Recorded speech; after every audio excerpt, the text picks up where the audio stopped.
on this show, we like to stick to wild animals, since domestic animals tend to have quite a bit of attention around the internet already. However, when it comes to talking about camels, this is almost impossible. There are 3 living camel species in the world, and only one is technically considered a wild animal. On top of that, the one wild species is listed as critically endangered, and there are believed to be fewer than 1,000 individuals alive today. Which means most of the millions of camels around the world are domestic animals, or at least have become feral from domestic populations. So we're bending a few rules with this episode to discuss all the living camel species. But we're honestly curious how many of you were even aware that wild camels are nearly extinct. Be sure to let us know in the comments. Camels are quite recognizable. One species, the dromedary camel, has only one hump, while the other 2 species, the wild and domestic Bactrian camels, have 2 humps. These humps are used for fat storage.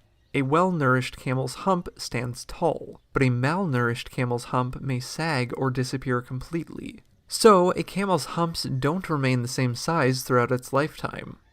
All 3 camel species are roughly the same size, standing approximately 6 to 6.5 feet high at the shoulder, and weighing 900 to over 2,000 pounds, though females are generally slightly smaller. They have large eyelashes, like giraffes, which help protect their eyes from debris, as well as a third eyelid through which they can see but still have protection from sand. They can also close their nostrils to keep sand out. If you look closely, you may be able to discern that some of the closest living relatives to camels are llamas. Technically speaking, camels, along with llamas, are believed to have originated in North America during prehistoric times, but today the only wild living camels are found in small parts of China and Mongolia. Originally, wild camels spread across Africa and Asia, and in current times many of these populations have been replaced with domestic variants. Camels were likely domesticated between 6,000 and 4,000 years ago. While camels are well known for their abilities to live in hot regions, they can even be found in snowy places. Camels can tolerate temperatures down to 20 degrees Fahrenheit and up to 120 degrees Fahrenheit. They are, however, intolerant of humidity. Camels travel in large groups headed by a single male. The male controls the group, which is made up of reproductively mature females, as well as their offspring. Camels begin giving birth at about 3 years of age, though males generally don't start breeding until they're 5 or older.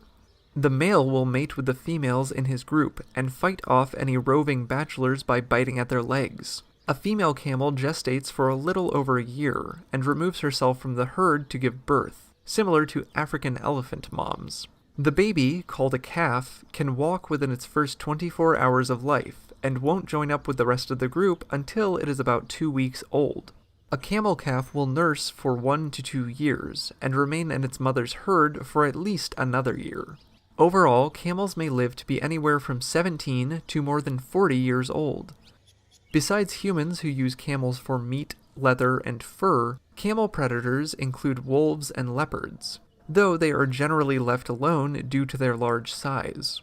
Camels themselves are mostly herbivorous and have strong, thick lips that can pull out tough vegetation. The camel's diet includes leaves, grasses, and thorn bushes. However, if the need arises, camels will also eat fish as well as animal-based products like leather satchels. They're ruminants with multiple stomachs like a cow, and spend hours a day chewing their food. Most of their water comes from food sources, but camels can drink 30 gallons of water in about 10 minutes if they're thirsty enough, a feat that would otherwise kill other mammal species. During relatively good conditions, a well-nourished camel can go 7 days without eating or drinking, which is a large part of why they became such an important animal for the movement of people throughout history. Camel caravans made up the backbone of historical trade routes throughout